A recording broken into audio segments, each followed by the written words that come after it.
The boy took a sip of water from a large bucket, thirsty after more than 90 days adrift at sea with a tiger. With the last of his strength, he offered the last of his water to the animal, then hugged it tightly, resigned to death. But when he opened his eyes, he found his boat had landed on a strange island. He disembarked, broke off a plant, and took a bite. It was delicious.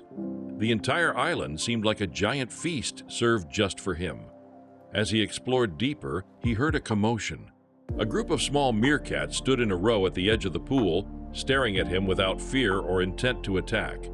Not far away, the tiger he had been with was enjoying its meal. The cub, relieved, decided to take a bath. He jumped into the water cheerfully and swam freely, enjoying the refreshing sensation he had longed for.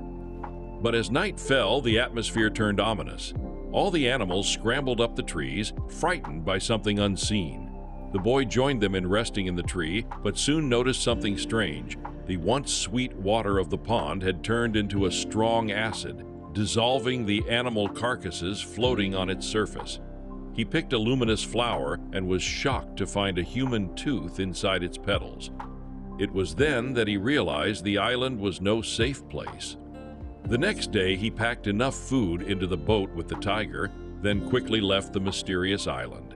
On the way, the tiger tried to catch fish but seemed to have difficulty swimming. The boy chuckled until the animal suddenly swam wildly towards him. Panicked, he climbed onto the boat and pulled on the rope while the tiger circled around him, unable to climb up. The boy grabbed his axe, intending to attack, but when he saw the tiger's weak gaze, he lowered his weapon. That night, compassion compelled him to help. He lowered a ladder and gently helped the tiger onto the boat. The next morning, he transferred all the food supplies to a small raft. While counting, a fish fell into the net. He pulled it in quickly and struck it dead.